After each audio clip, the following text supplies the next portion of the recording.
Ya, selamat siang semuanya. Hari ini jam 1 tanggal 29 ya, 29 Desember tahun 2023 ya. Oke, kita akan review lagi, saya akan sharing lagi salah satu emiten dengan kode MPMX atau Mitra Pinastika Mustika. Nah, mungkin dari teman-teman dan tentu saja saya sendiri juga pengguna sepeda motor Honda ya, itu kita pasti belinya juga di MPM, kemudian servisnya juga di MPM ya, di Surabaya daerah Ngagel situ ya. Nah, jadi saya adalah pengguna produknya, saya juga pemegang sahamnya meskipun tidak banyak ya, dikit ya. Oke ya, jadi dan saya mau share tentang pandangan saya terhadap emiten MPM ini ya. Jadi saya ya seperti itu ya, langsung kita mulai. Jadi pertama-tama saya buka websitenya MPM, Mitra Pinastika Mustika, sebuah nama yang telah sering kita dengar sudah sejak lama ya, dan barusan agak rame akibat berita tentang rangka Honda ya gitu ya. Itu tapi sebelumnya itu nggak pernah ada berita apa-apa, nggak pernah saya dengar ya gitu. Oke ya, terus kemudian kita lihat apa produk yang mereka tawarkan ya. Nah, di sini saya buka websitenya. Jadi mereka telah melakukan bisnisnya selama lebih dari 3 dekade atau 30 tahun ya, gitu ya, dan di bidang otomotif industri. Dan tentu saja di sini bukan listrik ya. Yang saya tahu mereka masih ini ya, bahan bakar fosil ya. Jadi sepeda motor Honda ya, gitu ya. Khususnya seperti itu ya. Kesan yang saya dapatkan ya gitu. Nah, kelihatan jelas di sini juga dari tampilannya. Jadi mereka adalah produsen dan distributor perakit sepeda motor Honda ya. Oke ya, jadi saya rasa banyak masyarakat sudah tahu ya tentang sepeda motor Honda. Jadi memang penjualan motor di Indonesia itu luar biasa ya. Luar biasa, meskipun 1-2 tahun terakhir ini mulai bergeser ke motor listrik ya. Jadi harapan saya adalah MPM juga mulai bergerak ya, menawarkan option motor listriknya ya. Nah, untuk motor-motor yang mereka tawarkan juga berbagai ragam dan jenis, dan di sini kita lihat ternyata mereka juga menyediakan jasa persewaan, asuransi. Nah, tapi yang paling kenceng ya, paling kita ingat adalah sepeda motor Honda dan layanan servisnya ya gitu ya. Dan barusan ini kira-kira 2 hari yang lalu saya juga servis motor di MPM Ngagel Jaya itu Surabaya. Juga saya lihat pelayanan mereka bagus dan tidak ada maksudnya ya semuanya oke ya. Ya, tapi saya nggak tahu untuk tempat servis yang lain karena memang saya pilih tempat servis yang lumayan rame, yang bonafit ya. Tapi saya nggak tahu yang lain. Tapi pengalaman saya waktu itu sih nggak ada keluhan apa-apa, saya puas ya dengan layanan mereka gitu ya. Itu. Setelah itu kita masuk ke ininya ya, Board of Commissioner dan juga Dewan Direksinya. Karena kalau kita beli satu saham perusahaan, artinya kita harus tahu ya orang-orang yang menjalankan itu seberapa jauh integritas, profesionalitasnya dalam menjalankan pekerjaannya ya. Okay. Nah, kita lihat di sini ada Pak Edwin Suryajaya ya. Jadi keluarga Suryajaya adalah pendiri dari Astra ya. Dan MPM ini awalnya kalau saya nggak salah juga bagian dari Astra juga ya, dan mungkin sampai sekarang ya. Oke. Kemudian untuk nama-nama yang lain saya tidak kenal secara dekat ya, tapi di sini kita bisa lihat profilnya. Jadi dalam hal ini ya mereka cukup terbuka ya.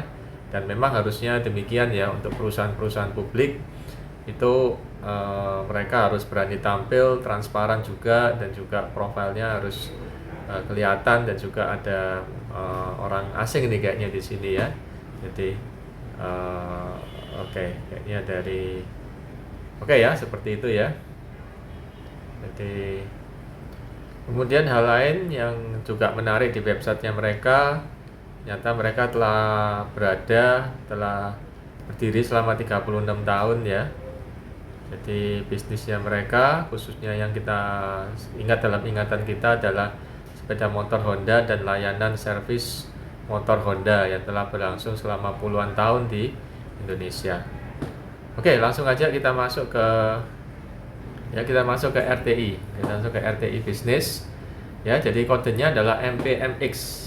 Ya, Mitra Pinastika Mustika ya. Jadi kalau menurut saya secara pribadi sih logonya menurut saya sih kurang menarik ya MPMX ini ya. Harusnya mereka bisa bikin yang lebih futuristik gitu ya, dan mungkin kalau era mobil kendaraan sepeda motor listrik juga yang lebih futuristik gitu ya.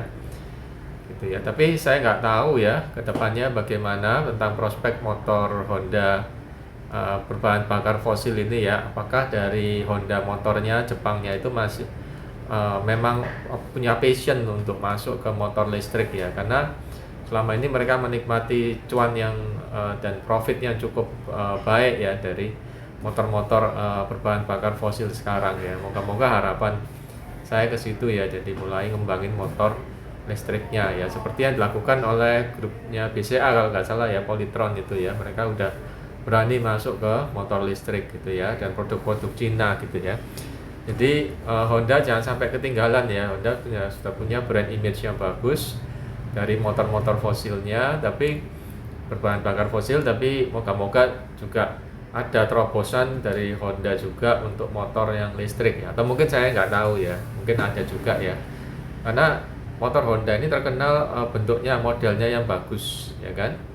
Modelnya bagus, desainnya bagus ya. Cuman ya itu tadi ya, harusnya dijaga juga kualitas, kemudian rangkanya, dan kalau layanan ininya, perbaikan dan servisnya saya rasa sudah cukup sudah standar ya, baik ya, ya gitu ya. Jadi saya secara pribadi juga juga suka ya saham MPMX, khususnya dari segi dividennya saya juga suka.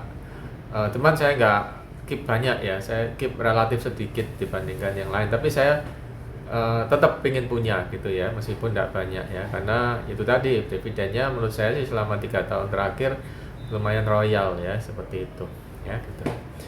Oke, kemudian kita scroll di sini ya tentang holder atau shareholder dari masyarakat berapa persen ya.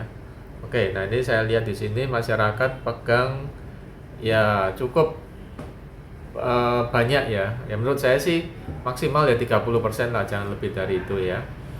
Nah, jadi yang saya suka sih di bawah 30%, tapi 30% adalah batas maksimum ya, atau sepertiga ya gitu ya. Ini udah sepertiga ya, sepertiga dari kepemilikan itu dipegang oleh masyarakat untuk sahamnya ya gitu. Nah, di sini yang paling besar 57% dipegang oleh PT Saratoga. Ya, Saratoga. Ya, Saratoga ini sudah tahulah siapa yang ownernya siapa ya. Oke ya, dan saya lihat di sini kok ya cukup royal ya sepertinya ya. Ya, correct me if I'm wrong ya. Bagikan dividennya sejauh ini kok cukup royal gitu ya, dan juga beberapa nama yang lain ya yang sudah cukup senior ya di dalam dunia bisnis dan otomotif seperti begini ya. Oke ya, kita bisa lihat tadi kan di Board of Commissioner-nya tadi ya, dan itu ya kita bisa lihat ya gitu. Oke, kemudian saya scroll ke bawah ya. Oke, kita masuk ke key statistik ya. Nah, seperti biasa saya akan highlight beberapa hal, yaitu EPS, kemudian DPS, DPR. Nah, untuk EPS ini 2792, 148, 126 ya. Oke ya, jadi naik terus, cuma terakhir dia turun ya. Oke ya. Nah, oke ya. Kemudian dividen per share, dan dividennya nih kok gede banget ya, gede banget ini sampai di atas 100% ya. Ini gede-gede nih, makanya saya bilang ya dividennya lumayan royal ya. Nah, ini kalau saya lihat di laptop saya, ini dividennya dalam 3 tahun terakhir ini bisa lebih dari 13% ya, atau 13-14% ya, di bawah 14% ya, antara ya 13%-an per tahun ya. Ini cukup royal ya. So, itu salah satu sebab kenapa saya masih keep ya, tapi nggak tahu ya untuk tahun depan dan 2 tahun lagi, jadi harapan saya mereka juga mulai mengembangkan motor-motor listriknya ya. Karena sayang ya, Honda itu kan sudah image-nya udah lekat di masyarakat, desainnya udah bagus gitu ya. Jadi sayang kalau kualitas ini harus dipertahankan, termasuk juga motor listriknya juga, dan juga kualitas, tidak hanya model tapi juga kualitas ya, seperti itu. Karena kalau saya pribadi lihat ya, dari kualitas motor Honda yang lama-lama itu malah sebenarnya jauh lebih oke ya, lebih handal ya. Dan Honda terkenal motornya yang mesin motornya yang kuat gitu ya, handal ya. Nah, itu harusnya bisa dipertahankan seperti 5-10 tahun sebelumnya ya, tidak hanya modelnya yang bagus tapi juga itu, seperti itu. Oke, kemudian itu dividen, mereka nggak pernah bolong ini ya. Jadi sama dividen ini dari tahun 2000 berapa ini ya, 2017 sampai sekarang, 17, 18, 19, 20, 21, 22 ini tetap rutin bagi, nggak pernah bolong, tapi ya cuma sekali setahun ya. Dan memang kebanyakan dari emiten itu baginya ya sekali setahun. Ini pada rata-rata pada pertengahan tahun ya, mereka baginya pertengahan tahun ya, seperti itu ya. Oke, kita scroll ke bawah lagi tentang market cap, kemudian kemudian adalah salesnya, kemudian cash flow, net profit, kemudian dividen per share, EPS. Oke ya. Nah, market cap lumayan gede ya, enggak ya masih ada yang lebih besar tapi juga ya lumayan lah, oke lah ya, di bawah 5T ya, oke ya, 4,7T. Kemudian salesnya lumayan gede, 10,5T, tapi profitnya nggak gede-gede amat, masih ratusan miliar ya, 420 miliar ya. Jadi ini mungkin ini salah satu hal yang menyebabkan kenapa kok harga sahamnya ya nggak kemana-mana ya untuk 1 tahun yang terakhir ya. Jadi saya belinya awal tahun sampai juga amati dan lihat selama setahun ini ya harganya kurang lebih segituan ya, gitu ya. Jadi ya saya pikir harganya nggak naik-naik, dan saya bisa beli lagi dan bisa dapat bonus dividen juga ya, yang melebihi bunga bank. Saya pikir ya oke lah, worth it lah. Cuman saya nggak keep banyak-banyak ya, untuk ini ya, keep sedikit aja gitu ya. Oke, kemudian kita scroll ke bawah lagi tentang valuasi ya, valuasi sahamnya. Oke ya, jadi PER-nya, kemudian PBV, kemudian apa lagi ini, ROE, kemudian DER-nya ya, gitu ya. Nah, atau mungkin juga mereka banyak bagikan keuntungannya ini ya. Kalau saya lihat kok dividennya kok gede banget ya, di atas 100% ini ya. Ini harusnya kan kalau perusahaan punya laba bersih itu kan dipakai untuk pengembangan perusahaan ya, jadi laba yang ditahan ya, jadi nggak dibagikan. Ini kok ya, correct me if I'm wrong ya, kok dibagikan, banyak yang dibagikan gitu ya. Itu ya kita senang sih, tapi ya nanti kan untuk pengembangan dan mempertahankan kinerja usaha ya harus ada gitu ya duitnya ya, gitu. PER-nya masih di bawah 10, bagus. Kemudian PBV-nya juga 0,78 ya, jadi masih rendah. Dari PER sama PBV ini bagus ya, ini bagus. Oke, kemudian tapi DPR-nya kok ini tinggi ya. Sebenarnya tinggi kita suka sih, tapi ya jangan sampai nggak ada untuk pengembangan perusahaan dan mempertahankan kualitas produk ya, gitu ya. ROE lumayan, dan DER-nya juga relatif rendah ya. Jadi beberapa hal di sini yang masih saya cukup minati untuk keep sejumlah kecil saham MBMX ya, seperti itu. Kemudian untuk sejarah dividennya ini udah nggak perlu dicek bolak-balik ya, ini udah oke ya, tiap tahun mereka bagi tapi cuma sekali ya. Oke ya. Nah, mungkin kalau mereka bisa bagi 2 kali mungkin lebih menarik lagi ya, saya mau keep lebih banyak lagi ya, begitu. Oke, kemudian ke berita-berita, ini tidak ada berita-berita yang gimana-gimana, cuman Yaitu tadi yang terakhir beberapa bulan yang lalu tentang rangka ESAF-nya si Honda itu aja ya. Oke ya, jadi saran dari kita sebagai pengguna Honda, pemegang saham juga, khususnya pengguna Honda ya, pengguna sepeda motor Honda, saya pakai Honda, pulang pergi kerja tiap hari, selama jam kerja saya pakai ya.